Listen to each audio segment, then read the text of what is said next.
Alhamdulillah Rabbil Alamin. Wassalatu wassalamu ala ashrafil anbiya'i wa sayyidil mursalin Nabiina Muhammadin wa ala alihi wa sahbihi ajma'in. Amma ba'd.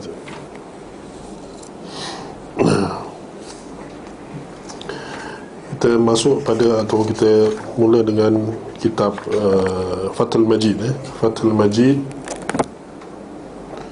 penjelasan lengkap kitab Tauhid. Sekarang kita dalam bab 50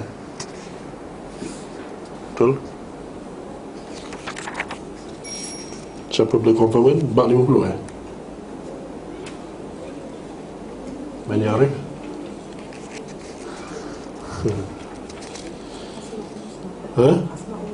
Asmaul Husna Bab 50 lah Tak ada bab. Bab qauluhu ta'ala walillahi al-asma'ul husna itu. Okey. Okey, bab 50. Bab 50. Kalau ada yang gunakan kitab ni 1000 apa nama ni? Muka surat 1096. Ni kitab ni. Kalau gunalah. Kalau yang lain tu saya tak pasti.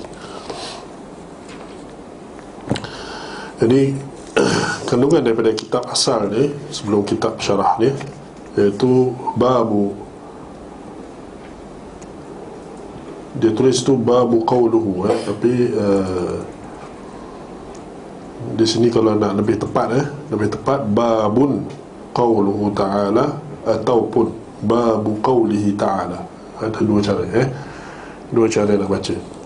Jadi satu, babun qauluhu ta'ala walillahil asma'ul husna fad'uuhu biha wa dharul ladzina yulhiduna fi asma'ihi, ataupun kata babu qaulihi ta'ala. Jadi orang yang belajar bahasa Arab tu dia ada dua cara nak baca. Satu babun, iaitu hadza babun qauluhu ta'ala, itu dia ada tambahan. Dan satu lagi cara nak baca iaitu babu qawlihi, iaitu ini adalah idhafah, iaitu seperti kita kata dalam bahasa orang putih kata the topic of the statement, or the topic of his statement, ataupun bab tentang firman Allah. Jadi babu qawlihi ta'ala. Walillahil asma'ul husna fad'uuhu biha wa dharul ladzina yulhiduna fi asma'ihi. Jadi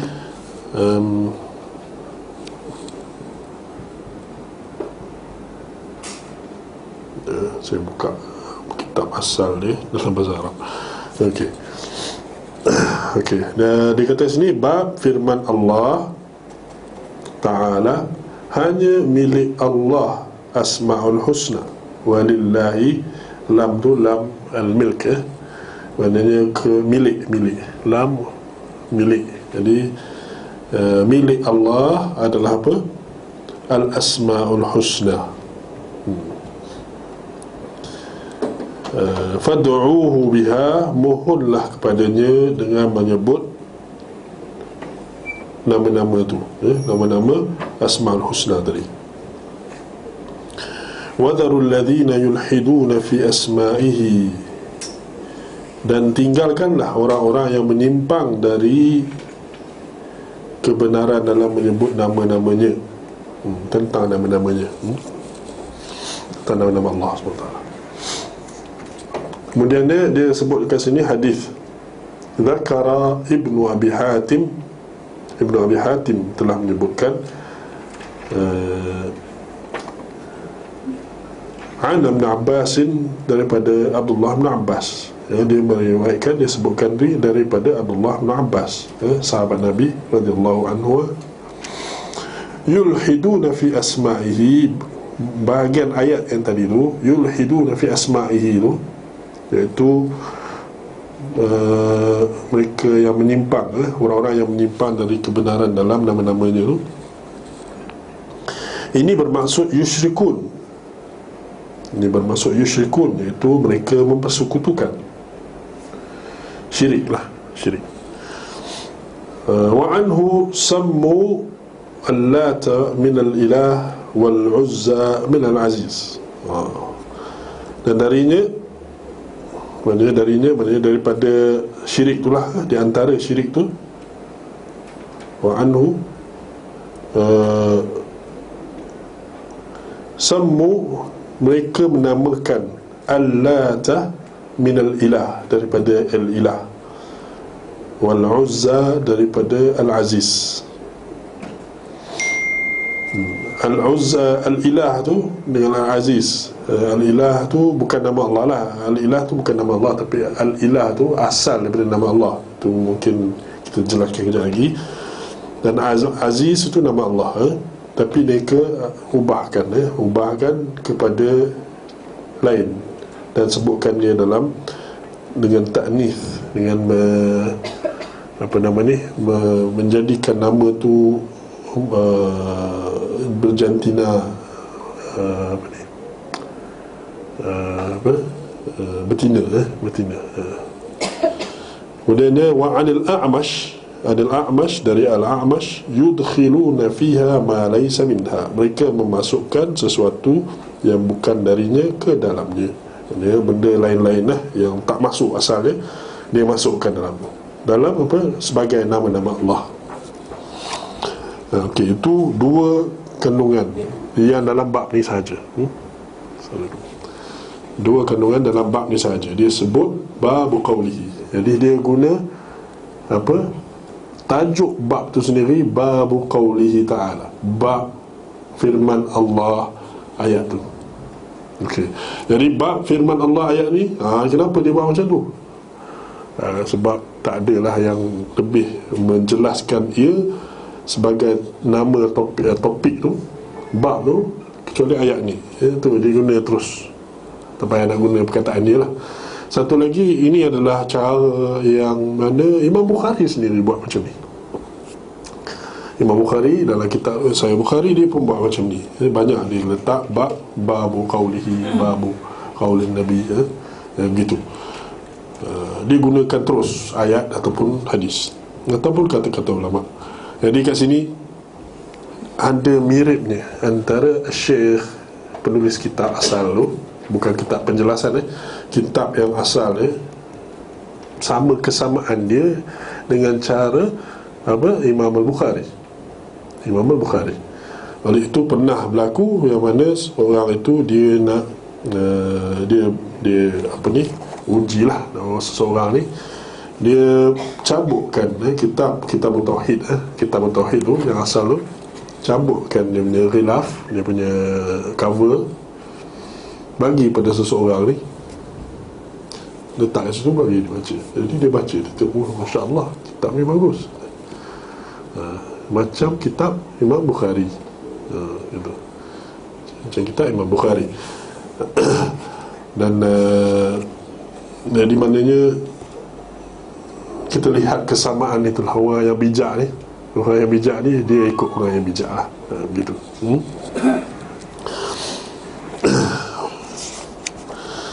Kemudian dia sebut dalam ni, dia kata kandungan bab 50, al-ula, yang pertama, itsbatul asma', thaniya. Okey, yang ini semua ni kandungan ni maknanya dari segi apa nama ni, faedah-faedah yang boleh dapat lah daripada dua ayat dengan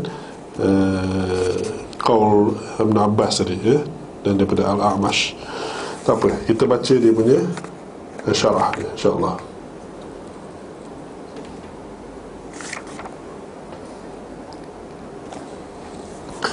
Okey, kita pergi kepada muka surat 1098. Dia kata kat sini, bab firman Allah, bab firman Allah SWT, walillahil asma'ul husna fad'uuhu biha wa dharul ladzina yulhiduna fi asma'ihi sayujzauna ma kanu ya'malun. Itu yang komplit, ayatnya yang komplit. Yang dia sebut dalam mula-mula tadi sebagai bab qauli ta'ala, dia tak sebut kot sayujzauna ma kanu ya'malun, dia tak sebut. Dia tak sebut. Kenapa? Kenapa? Jadi jawapannya, sebab dia guna point, dia ada tujuan from the topic. There's something he wants to tell you. So kalau dia komplitkan ayat tu, dia ada dua benda yang dia tersebut kat situ. Sebab dia ayat tu dia sebut sayuzawna ma kanu ya'malun. Dia nak sebut yang mana, dia nak cerita yang mana tu?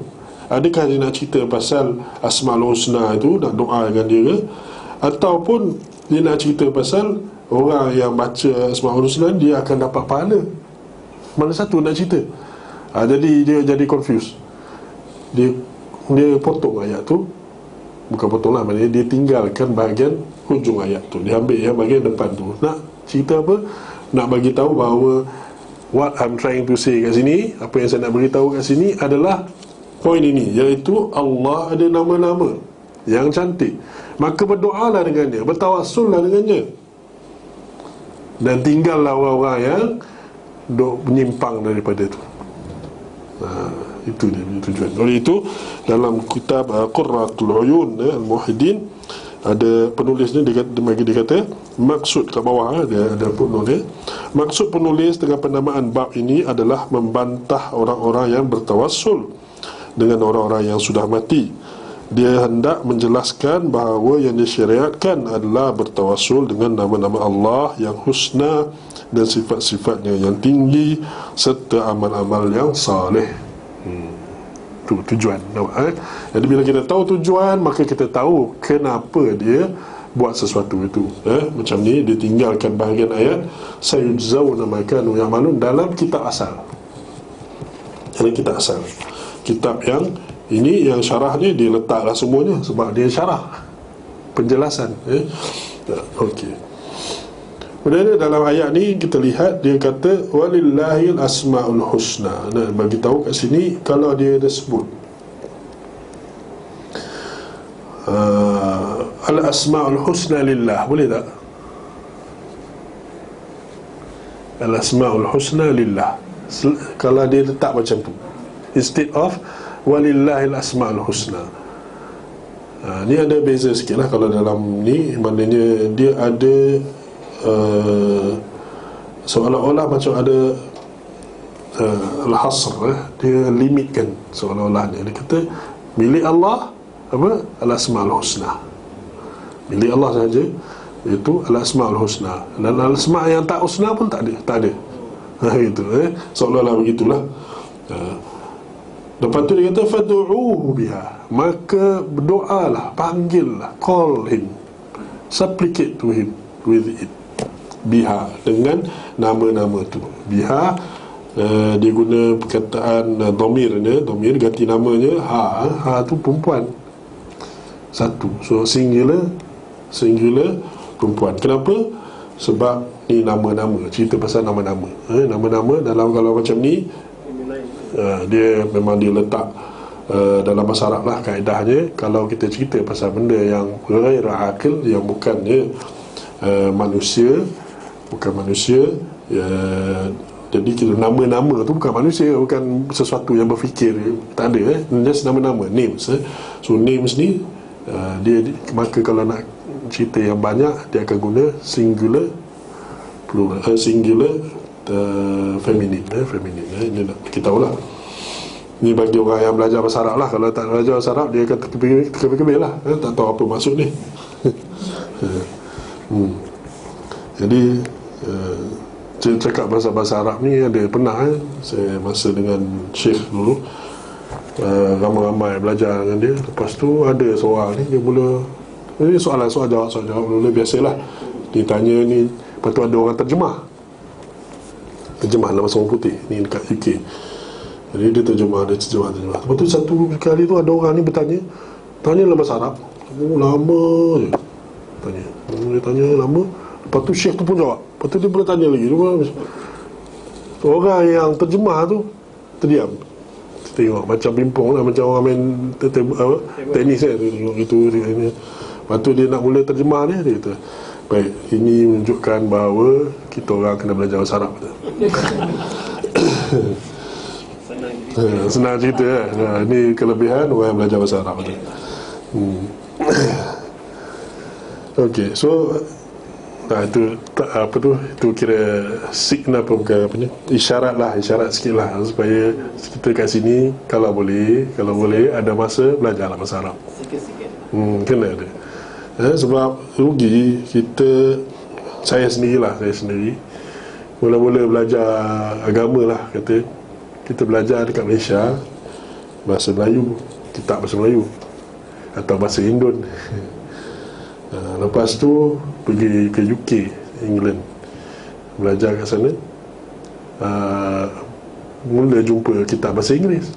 Wah, seronok pula. Sedap ke bahasa Inggeris, baca tentang agama. So tinggal bahasa Melayu, ambil bahasa orang putih lah. Lepas tu belajar bahasa Arab. Ini nekat belajar bahasa Arab. Sebelum nak dah belajar tu, beli kitab bahasa Arab. Sebab ada masa tu ada sale, dia panggil satu kotak kitab-kitab berbeza-beza berapa ringgit lah tu, RM50 rasa, 50 apa ni, pounds ke masa tu. Murah lah, dia murah, 50 ke or 20, sekarang remember now. Tapi murah. Beli, baca tak faham pun, letak kat situ, letak kat meja depan-depan. Kita duk buat belajar engineering apa semua. Ni sekali-sekala buka tengok. An Abi Hurairah wa faham radhiyallahu anha. Lepas tu hadis tu tak tahu dah, tak. Hari-hari dia buat gitu. Lepas tu belajarlah sikit-sikit gitu belajar. Lepas tu dapat pergi Jordan dan segalanya. Itu alhamdulillah lah, kita dapat. Tapi yang penting tu, kita nak timbulkan minat tu untuk belajar, belajar bahasa Arab, supaya kita boleh dapat memahami agama tu daripada lorah dia yang asal. Sebab bila dah belajar daripada, dah baca kitab yang asal bahasa Arab tu, semua yang lain tu tinggal lah. Bukan sebab kata apa ni, sebab dia tak sedap, dia tak ada rasa manis, sudah hilang. Kelazatan tak ada. Bahasa Melayu ke, bahasa orang putih ke, tak ada. Walaupun tak, yelah, benda sama kan, orang sama. Kadang-kadang terjemahan dia cantik, tak apa, tak ada masalah. Tapi kita rasa tak sedap, macam ada benda tak kena, ada benda yang tak cukup. Macam ni kita terang tadi sikit-sikit, yang mana daripada bahasa tu sendiri, cara disebutkan tu, ada benda-benda yang kita boleh kata dapat difahami, ataupun maknanya luas. Apabila tu kena penjelasan, kena ada penjelasan. Itu kitab macam ni, asalnya bab 50. Kita boleh lihat dalam kitab ni, dalam satu muka surat dah siap lah bab tu. Penjelasannya 1, 2, 3, 4, 5, berapa dah? 8 muka surat. Nak jelaskan apa? Nak jelaskan bahasa Arab tu tadi. Tapi ini penjelasan dalam bahasa Arab asalnya. Bahasa Arab ke nak jelaskan yang bahasa Arab. Ni nak jelaskan yang bahasa Arab tu menggunakan kitab asal bahasa Arab yang dah diterjemah lagi. Pening. Jadi sebenarnya banyak kita dah hilang, rugi. Ala kulli hal, kita semua dapat usaha ikut kemampuan kita, insyaAllah. Okey. Kemudian dikatakan sini, walillahi al-asmaul husna fad'uuhu biha wa dharul ladzina yulhiduna fi asma'ihi. Wa dharu ni perkataannya ada perintah, perintah. Dharu maknanya tinggalkan. Tinggalkanlah ramai-ramai kamu, tinggalkanlah alladzina yulhiduna fi asma'ihi, mereka yang ilhad. Katanya ilhad, yang ilhadkan nama-nama Allah Subhanahu Wa Taala. Sayujzauna, sa tu maknanya akan, in the future but close, soon, very soon. Sayujzauna, dia tak kata saufa yujzauna. Saufa means fa, lagi jauh. Sa dekat. Jadi sayujzauna maka ya'malun, mereka akan diberi balasan atas apa yang mereka lakukan tu. Jadi balasan kita kata dekat ni, tapi adakah maksud kat sini balasan akhirat ke, balasan dunia ke? Jadi boleh dua-dua. Dua-dua lah boleh, buat dekat. Tapi memang dalam bahasa hadis, bahasa Quran tu memang disebutkan hari kiamat tu dekat je. Dekat. Iqtarabatis sa'ah, dah dekat dah as-sa'ah tu. Wa syaqqal qamar, dan apa tu, bulan akan terbelah. Sa'ah tu dah dekat. Jadi Nabi kata, ana wa apa, yaumul akhir, apa ni, kahatain, saya dengan masa ni, dengan hari kiamat tu adalah macam ni, renggang sikit je. Dua jari tu renggang sikit. Dekat. Kata-kata dekat benar tu. Dekat. Tapi tengok berapa tahun dah. Dah 1400 berapa? 1436. 1436. Kata Nabi tipu ni, kan? Ya Allah tipu ke? Tak ada. Bukan tipu, it is relatif. Relatif. Bagi masa yang telah lama tu, maka ini dah nampak dekat sangatlah.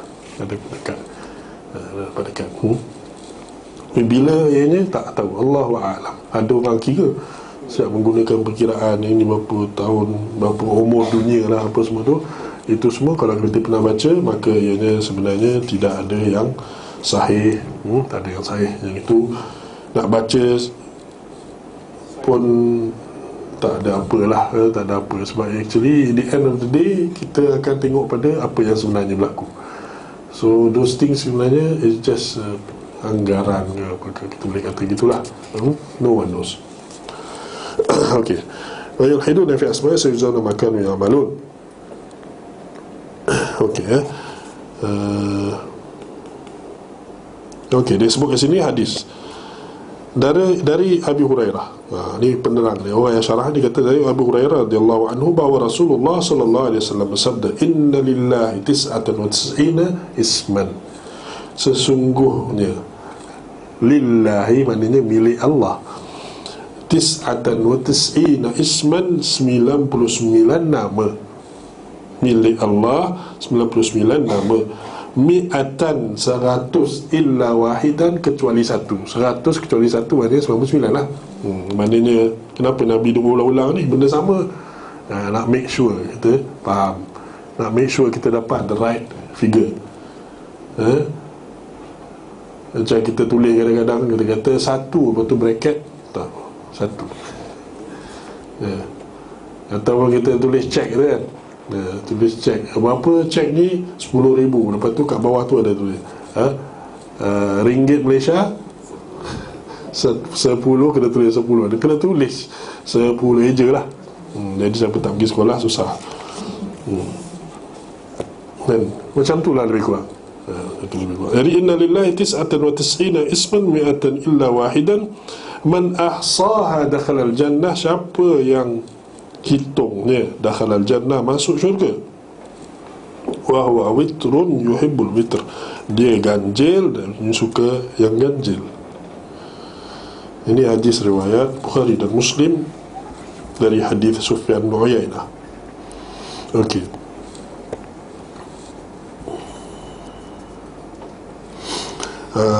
Jadi hadis yang ini jelas daripada ini, dia menyebutkan bahawa Allah ada 99 nama, yang mana kalau orang hitungnya, kat sini hitungnya maksudnya apa? Di sini mungkin pernah tak Ustaz apa ni cerita?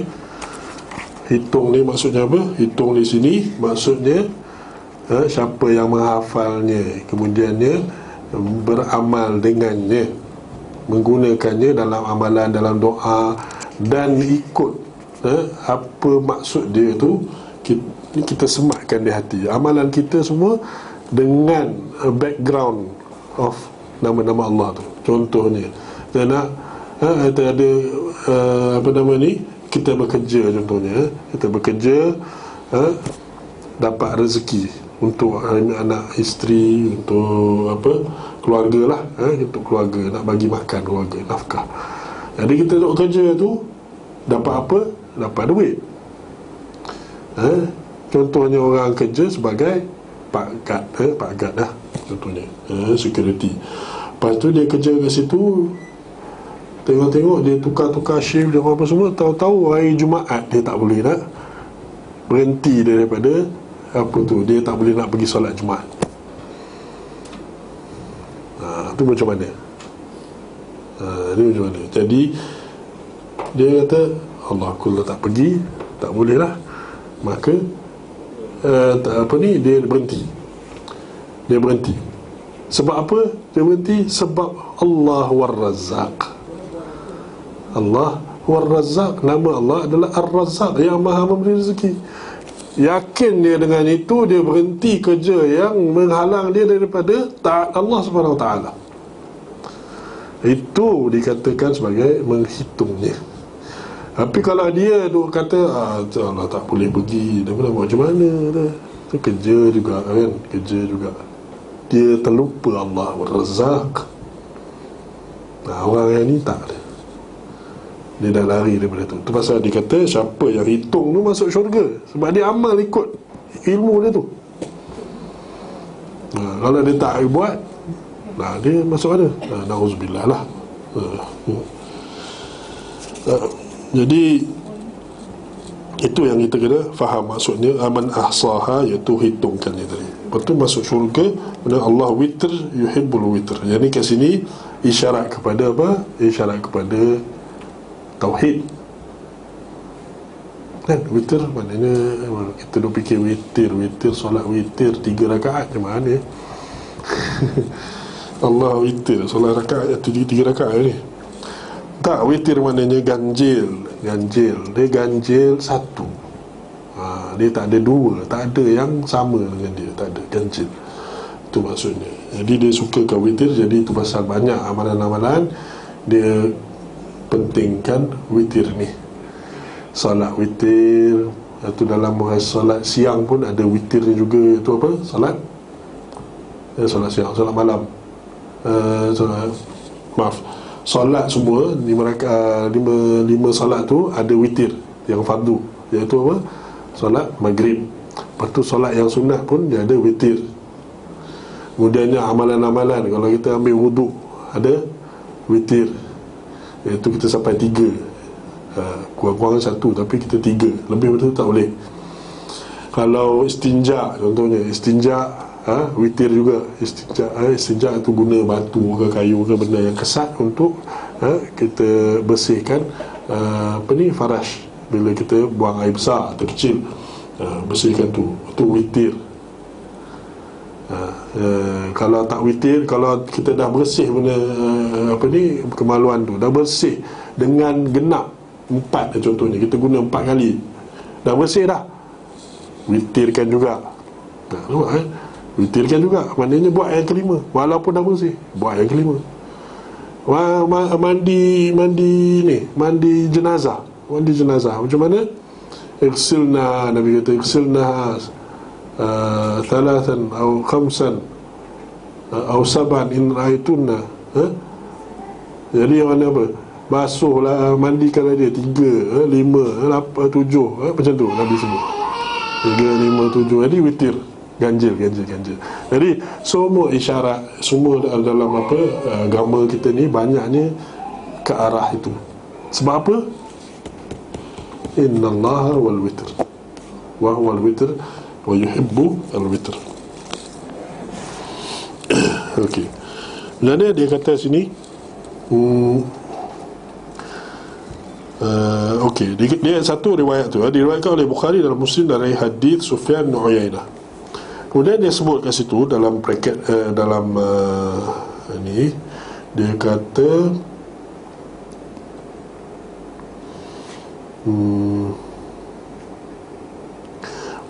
Warawah al-Bukhari, dan Bukhari meriwayatkannya dari Abu Yaman, dari Abu Zinad, dari Al-A'raj, darinya. Maknanya kat sini apa tu? Waktu dia kata ia diriwayatkan lagi. Sebenarnya kalau Ahmad ada kitab ni, kalau kau guna kitab ni, dia akan tengok dia punya translation dia tu. Dia kata mula-mula diriwayatkan oleh Bukhari dan Muslim dari hadis Sufyan bin Uyainah. Kat sini seolah-olah macam Sufyan bin Uyainah ni adalah sahabat, tapi bukan. Tapi dia dari segi selepas Abu Hurairah tu, jalan mana tu? Dari yang jalan mana tu dekat sini dikenali sebagai lalu ikut Sufyan bin Uyainah, salah seorang daripada perawi kat situ. Jalan yang lain daripada mana? Daripada Abu Yaman. Jadi ada dua situ, dua rantai tu sambung sampailah ke Abu Hurairah. Jadi ada dua rantai. Jadi Imam Bukhari meriwayatkan dari Abu Yaman, ini satu lagi rantai. Jadi yang tadi, hadis tadi mula-mula tu daripada Sufyan bin Uyainah. Itu bukan sahabat, tapi bawah pada sahabat. Tapi lagi satu lagi Abu Yaman. Jadi ada dua situ Abu Yaman dari Abu Zinad, dari Al-A'raj, darinya itu daripada daripada Abu Hurairah. Kemudian dia dikata sini ia diriwayatkan. Ia diriwayatkan oleh Jawzajani dari Safwan bin Salih. Sebenarnya kat sini terjemahan ni salah terjemahan ni salah. Sebenarnya kat sini akhrajahu, dalam bahasa Arab ni akhrajahu at-Tirmidzi 'anil Jawzajani. Akhrajahu at-Tirmidzi, dalam braket patutnya ada at-Tirmidzi. Maknanya Imam Tirmidzi yang mengeluarkannya, bukan Imam Bukhari yang meriwayatkan ni.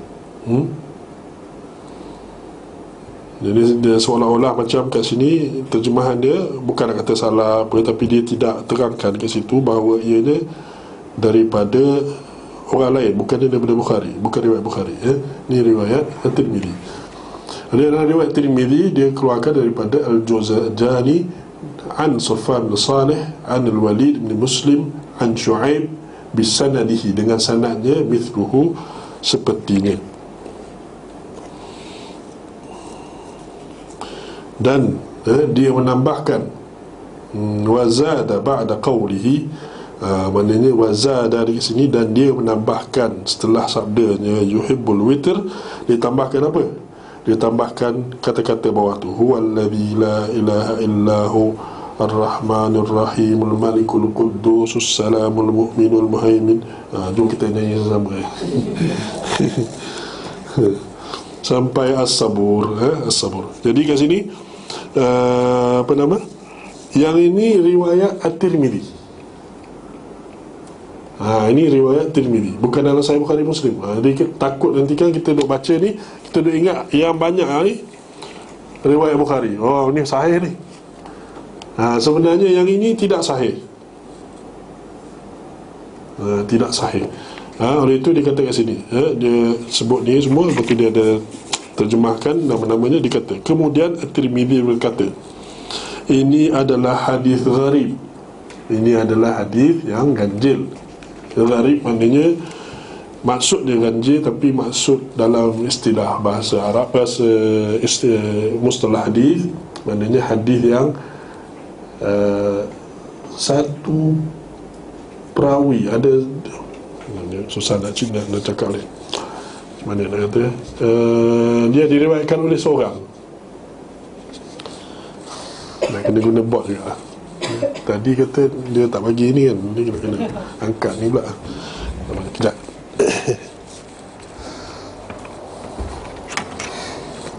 Kalau dalam periwayatan Nabi, contohnya Nabi kat sini satu.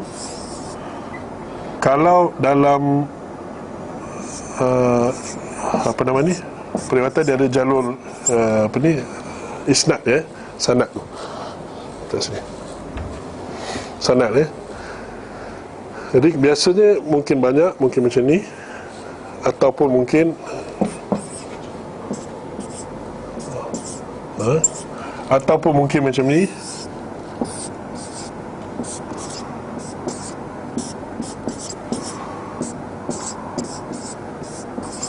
Dan seterusnya. Ataupun contohnya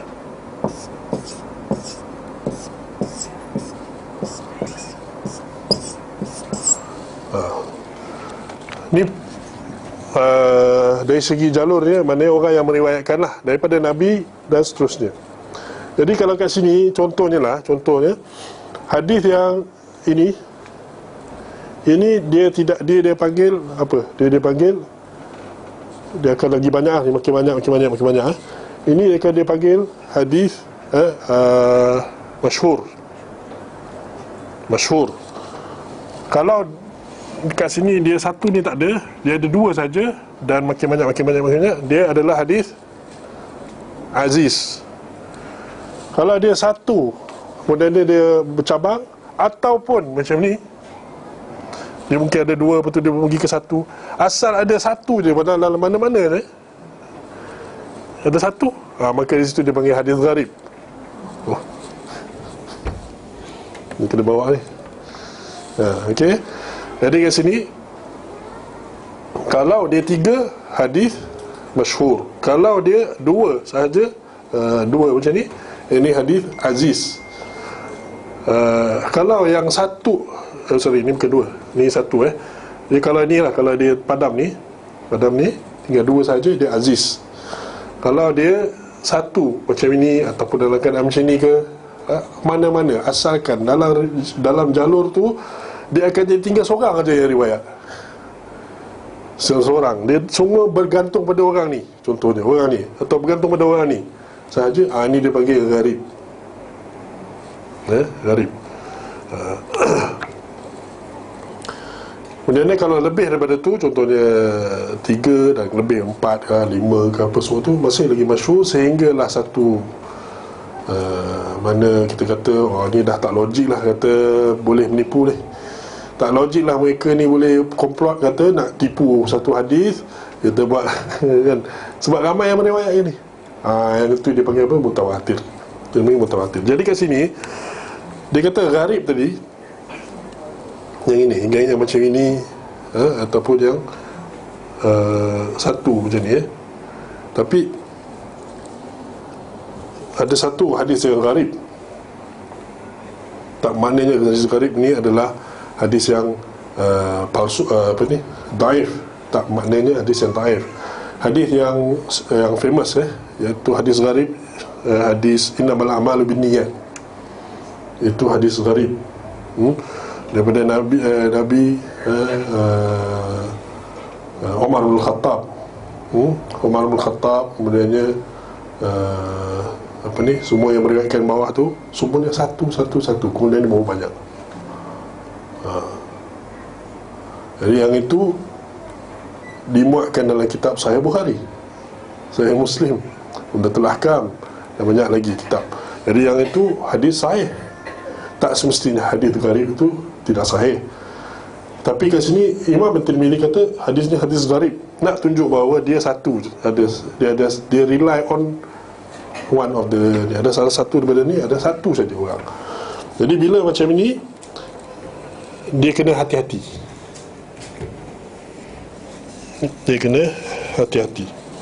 Jadi dia cerita, dia kata kemudian At-Tirmidzi berkata, hadis ini adalah hadis gharib. Hadis ini diriwayatkan melalui beberapa jalan periwayatan dari Abu Hurairah. Maknanya hadis ini hadis yang asal tadi. Hadis yang asal tadi. Dia kata kat sini hadis ini kan, dia kata dalam bahasa Arabnya, qad ruwiya min ghairi wajhin an Abi Hurairah. Tapi dalam bahasa Melayu ni dia kata hadis ini diriwayatkan melalui beberapa jalan periwayatan. Jadi dia kata bi ghairi wajhin di sini, wajah ni sebenarnya hadis itu ada banyak lafaz-lafaz yang berbeza,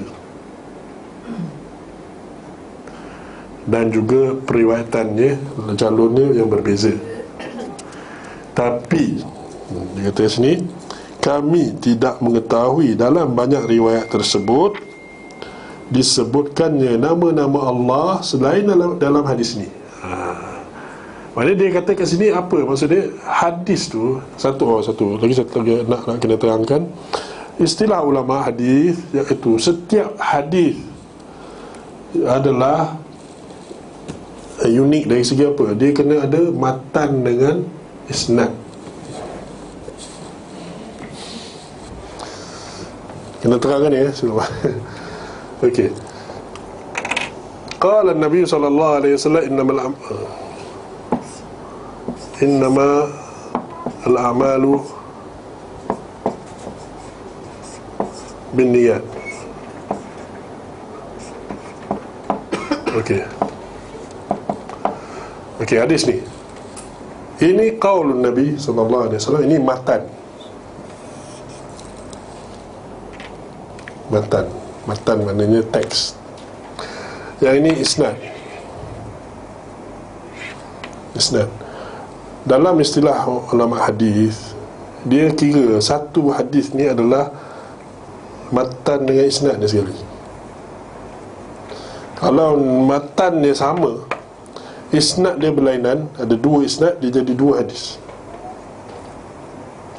Kalau tiga isnad, satu hadis, benda yang sama juga dia cerita.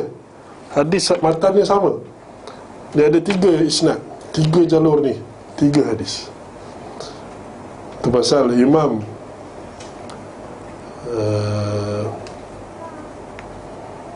apa nama ni,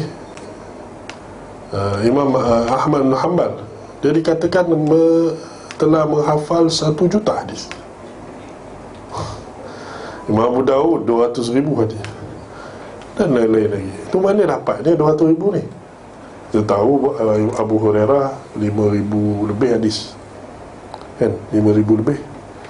Aisyah, Anas bin Malik, ini yang banyak-banyak semua tu. Tak lebih daripada 5,000 lah semuanya. Jadi kat mana datang 1 juta dia? 1 juta je ni.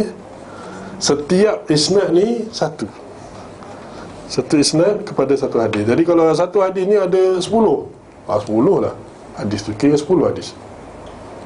Jadi bila dia kata kat sini, ni once you understand that, dia kata kat sini,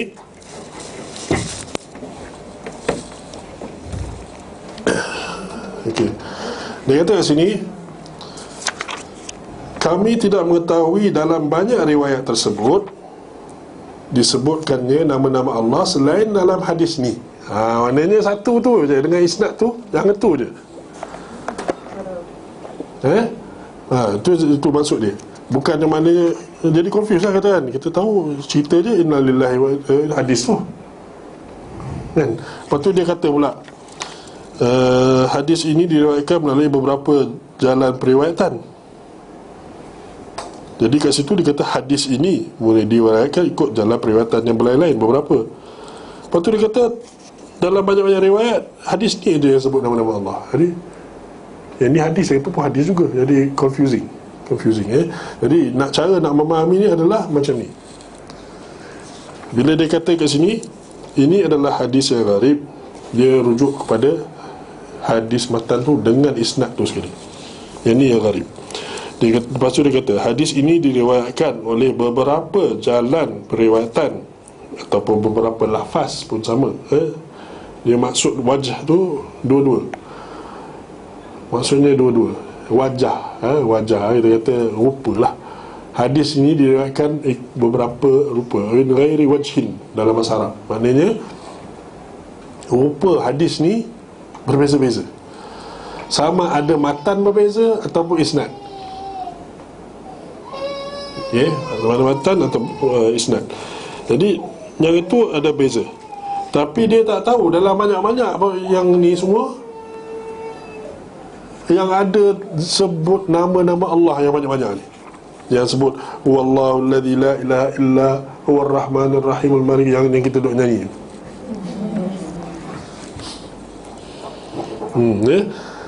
Jadi yang itu hadis gharib.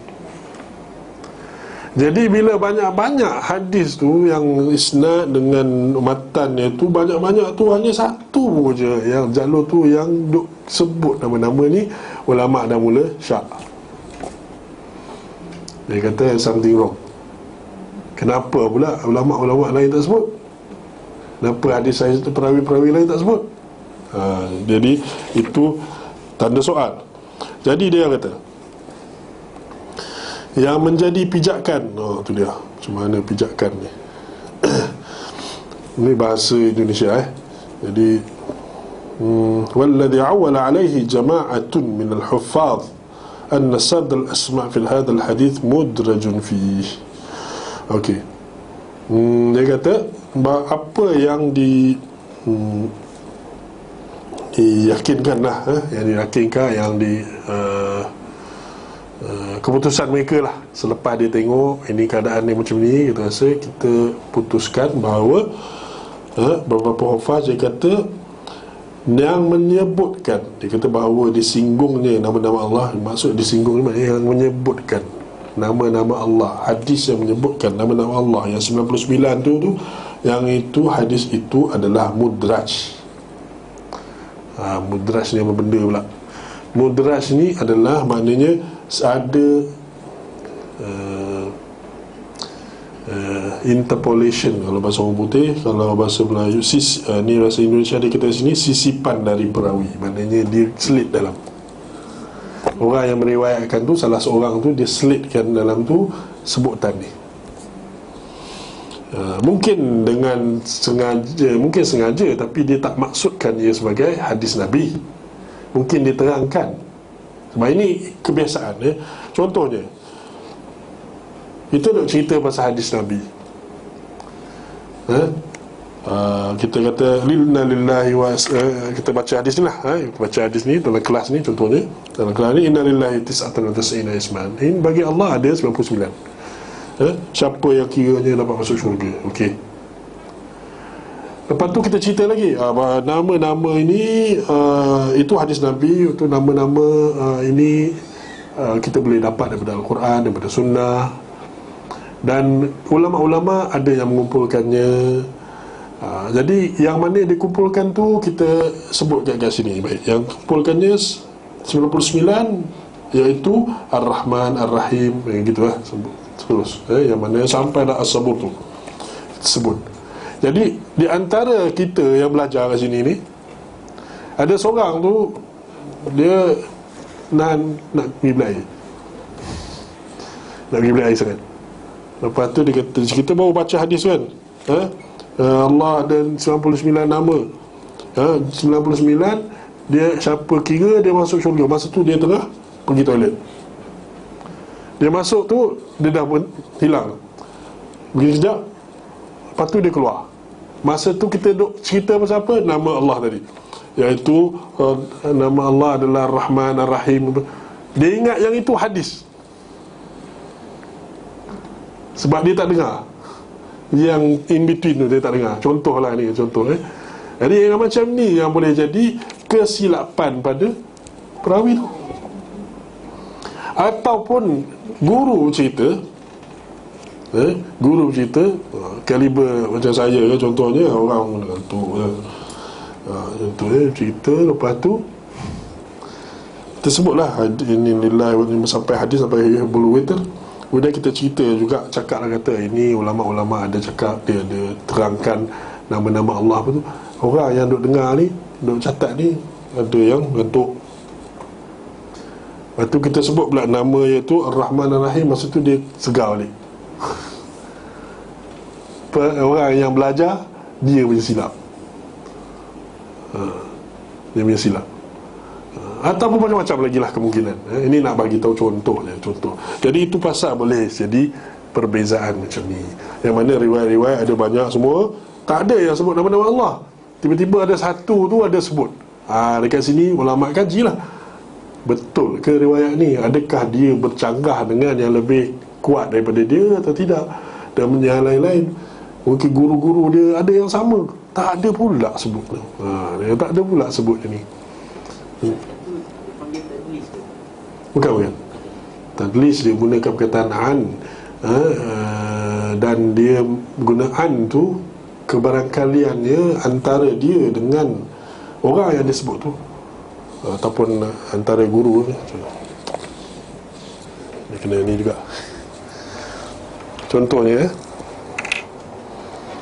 ada riwayat kat sini, dia kata an, yang ni dia kata fulan riwayatkan an fulan daripada an fulan, daripada Nabi.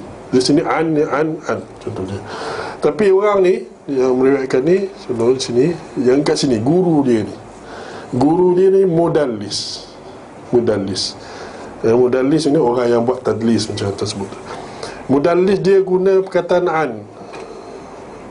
Bila mudallis guna perkataan an, kita kata di sini lemah, sebab ada kebarangkalian dia tinggalkan seorang sini, dia tak sebut.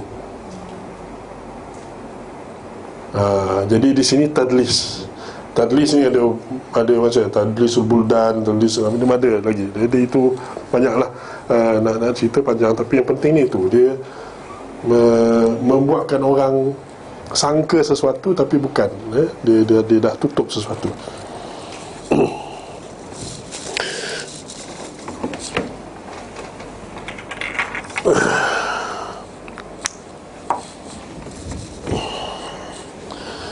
Okey, okey, jadi pasal ni nak ambil masa baru cerita pasal dia.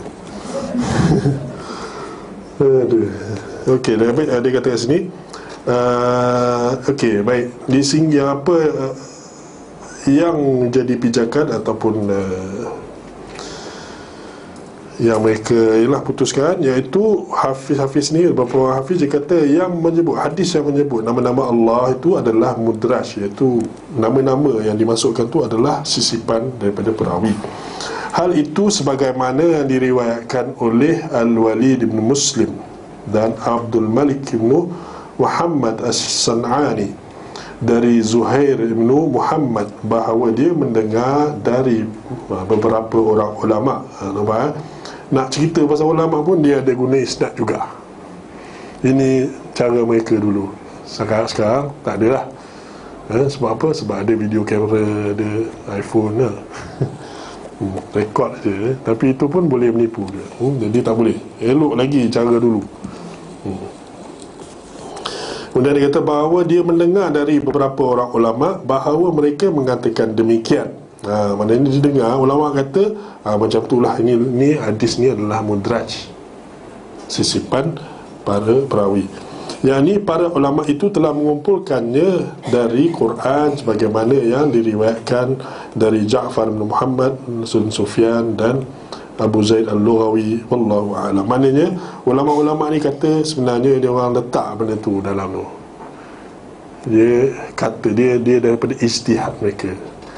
Ijtihad mereka ambil kupas daripada Al-Quran itu sendiri, tu dia buat list 99. Jadi insya-Allah yang sebenarnya adalah itu memang mudraj dan bukan daripada kata-kata Nabi Muhammad sallallahu alaihi wasallam.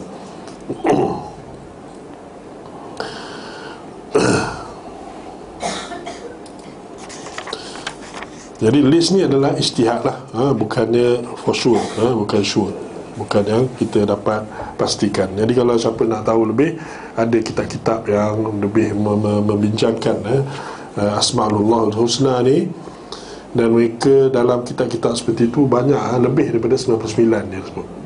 Dia letakkan nama-nama tu lebih. Dia ambil daripada Quran dan hadis, tapi nampak lebih daripada 99. Waktu dia katakan sini, inilah apa yang disebutkan oleh Al-Imam Ibn Kathir dalam tafsirnya. Kemudian maknanya Imam Ibn Kathir sendiri kata macam tu. Dia pun kata ini adalah mudraj.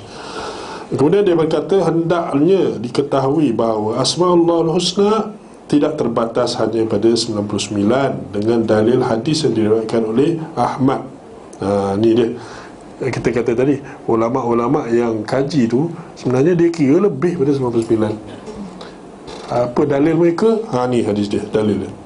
Hadis yang diriwayatkan oleh Imam Ahmad dalam kitab Musnad dia, dia punya jalurnya, dia punya isnad dia adalah daripada Yazid bin Harun yang meriwayatkan daripada Fudail bin Marzuq, daripada Abu Salam Al-Juhani, dan meriwayatkan daripada Al-Qasim bin Abdul Rahman dari bapaknya. Maksudnya bapaknya siapa? Abdul Rahman lah. Al-Qasim bin Abdul Rahman, dia riwayat daripada Abdul Rahman dari Abdullah bin Mas'ud, dari Abdullah bin Mas'ud dari Rasulullah sallallahu alaihi wasallam. Jadi itu isnad dia. Hadis dia atau matannya, ma asaba ahadan qattu hammun wala hazanun faqala Allahumma inni 'abduk wa ibnu 'abdik wa ibnu amatik nasiyati biyadik madin fiyya hukmuk adlun fiyya qada'uk as'aluka Allahumma bikulli ismin huwa lak sammaita bihi nafsak aw anzaltahu fi kitabik aw 'allamtahu ahadan min khalqik أو استأثرت به في علم الغيب عندك أن تجعل القرآن العظيم ربيع قلبي ونور صدري وجلاء حزني وذهاب همي وغمي إلا أذهب الله همه وحزنه وأبدله مكانه فرجا. فقيل يا رسول الله ألا نتعلمها؟ فقال بلى ينبغي لمن سمعها أن يتعلمها. Hadis tu. Jadi maksud dia, tidaklah seorang itu ditimpa kesedihan dan kegelisahan lalu dia mengucapkan doa dia, ya Allah, sesungguhnya aku adalah hamba-Mu, anak hamba laki-lakimu dan anak hamba wanitamu. Ubun-ubun nasihati, ubun-ubun dia ada di tanganmu, hukummu berlaku padaku, keputusanmu padaku adil. Aku memohon kepadamu dengan semua nama-Mu, kat sini dengan semua, aku pohon dengan semua nama-Mu yang telah Engkau beri kepada dirimu, atau Engkau telah turun di dalam kitab-Mu, atau Engkau ajarkan kepada seorang makhluk-Mu, atau simpan di ilmu gaib di sisi-Mu. Dekat situ. Kat situ dia kata disimpan. Maknanya ada nama-nama tak disebut dalam Quran, tak sebut dalam sunnah, ada. Jadi tak logik dari segi apa, tidak munasabah. Nabi SAW sebut Allah mempunyai 99 nama, kemudian nama tu ada yang tersimpan, dan 99 tu kita tak dapat tahu. Macam mana nak amal hadis ni, kan? Jadi pastinya 99 tu ada. Dan kemarin kaliannya, dan memang begitu pun, nama-nama Allah lebih daripada 99. Cuma yang dikatakan sini 99 ni adalah apa? Nama-nama yang mana kita boleh gunakan untuk amal ni. Mungkin ada nama yang tak ada nak kita, mungkin tidak boleh dimasukkan dalam itulah. Mungkin Allah Ta'ala alam dari segi maksudnya. Tapi begitulah seperti yang disebutkan oleh ulama, iaitu nama-nama Allah tidak terhad pada 99. Kemudian dia kata kat sini, jadikanlah Al-Quran yang agung ini sebagai ketenangan hatiku, cahaya dadaku, dan penghapus kesedihanku, pengusir kegelisahan dan kecemasanku. Kecuali Allah menghilangkan kesedihan dan kecuali Allah ni sini dah habis, dah tak ada, bukan doa lagi dah. Ini Nabi sebut, dia kata kecuali Allah menghilangkan kesedihan dan kegelisahannya dan menggantikannya dengan kebahagiaan. Lalu seorang pun berkata, ya Rasulullah, tidakkah kita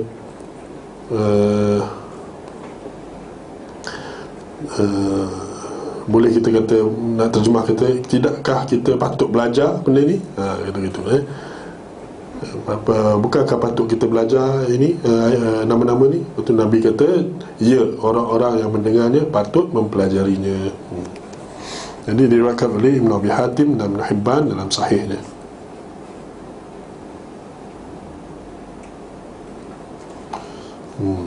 Okey. Jadi nama-nama Allah tidak terhad pada 99. Lebihnya itu ada juga. Jadi kita boleh refer kepada kitab-kitab yang lebih khusus dalam hal itu. Yang pentingnya kita faham dari segi apa yang disebutkan oleh Nabi tadi, bahawa Allah ada 99 nama yang mana kalau kita itu amal dengannya, ahsaha, hitungnya, maknanya hafal dan amal, hafal dan amal, maka dia masuk syurga. Dia masuk syurga. Jadi ini juga berkaitan dengan ayat tadi. Kaitan dengan ayat tadi, iaitu nama-nama Allah. Allah ada milik-milik nama-nama yang cantik, maka doalah dengannya, tawassullah dengannya. Tawassul maknanya dekatkan diri kita dengan Allah dengan menggunakan nama-nama Allah. Dan itulah cara yang Nabi ajar, yang Al-Quran ajar. Bukankah dalam Quran bila kita doa, dalam Quran dia sebut doa Rabbana zalamna, kat mana nama Allah? Rabbana, kan? Rabbana zalamna anfusana wa illam taghfir lana wa tarhamna lanakunanna minal khasirin. Tu. Rabbi zidni ilma, wahai Tuhan, tambahkanlah aku ilmu. Mana doa, mana nama Allah? Rabbi. panggil Rabb lagi. Itu semua nama-nama Allah. Kan? Dan Nabi ajar pun banyak, kan? Semua macam tu. Jadi dia sebut nama Allah, panggil nama Allah. Dan lebih lagi, guna nama-nama Allah yang berkaitan. Contohnya, ya Allah, berikanlah rezeki pada aku, innaka ar-Razzaq, sesungguhnya engkau lah ar-Razzaq. Kaitan dengan nama, dengan permintaan kita. Ya Allah, ampunkanlah aku, terimalah taubatku, fa innaka tawwab, sesungguhnya engkau adalah at-Tawwab, Maha penerima taubat. Kat situ, itu dalam doa Nabi ajar pun, apa nama ni,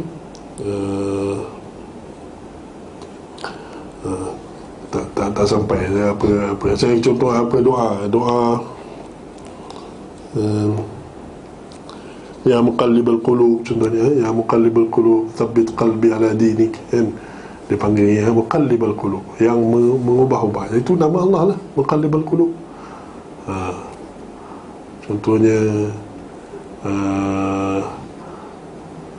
Rabbighfirli wa tub alayya, Rabbighfirli wa tub alayya innaka antat tawwabur rahim atau tawwabul ghafur. Jadi wahai Allah, ampunlah aku dan terimalah taubatku kerana engkau lah at-Tawwab al-Ghafur, yang Maha penerima taubat dan Maha pengampun. Jadi itu Nabi ajar macam tu, guna nama-nama Allah. Allah pun ajar begitu juga. Jadi gitulah kita buat. Dan jangan doa pada orang-orang yang dah mati, sebab mereka tak boleh buat apa. Mereka pun perlukan Allah. Dan kita doa kat dia, apa minta? Kita diajar oleh Nabi untuk buat apa? Pergi ke kubur tu, doa untuk dia, bukan doa minta dia. Kan? Jadi itulah yang kena dibetulkan, insya-Allah. Jadi semoga bermanfaat, insya-Allah. Kita dah habis masa. InsyaAllah Ustaz Yunus akan meneruskan pengajian ni. Semoga bermanfaat apa yang kita telah sebutkan, insyaAllah. Dan semua yang baik itu daripada Allah, dan yang mana yang silap itu daripada diriku dan juga syaitan. Wa sallallahu ala nabiyyina Muhammad wa ala alihi wa sahbihi ajma'in, walhamdulillahi rabbil alamin. Subhanakallahumma wa bihamdika asyhadu an la ilaha illa anta astaghfiruka wa atubu ilaik. Assalamualaikum warahmatullahi wabarakatuh.